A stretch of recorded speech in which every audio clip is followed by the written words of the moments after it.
Somaliland तनाज़ा पर OIC का हंगामी इजलास आज होगा। वज़ीर ख़ारजा इसहाक डार इस शिरकत के लिए जद्दा पहुँच गए। दफ्तर ख़ारजा के मुताबिक पाकिस्तान के सफ़ीर और कौंसल जनरल ने वज़ीर ख़ारजा का इस्तकबाल किया।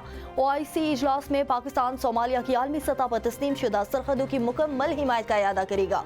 इसहाक डार की रुकन ममालिक के वज़ीर ख़ारजा से 2 तरफ़ा मुलाकातें भी शेड्यूल। पाकिस्तानी कौंसल खाने की नई इमारत का इफ्तिताह भी करेंगे।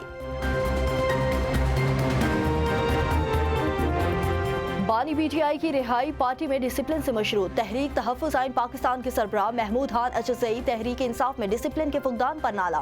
महमूद अचकज़ई ने लाहौर में वकला से खिताब करते हुए पार्टी में हर 100 अफराद का अपना सदर है, सब आपस में झगड़ते हैं, 100 अफराद निकलते हैं तो धक्कम पेल हो जाती है।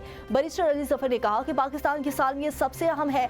वेनेज़ुएला, यूरोप, गजा और कश्मीर में देखें तो अंदाज़ा होगा पाकिस्तान की सालमियत बहुत ज़रूरी है। बानी PTI का हमारे दरमियान मौजूद होना पाकिस्तान की ज़रूरत है।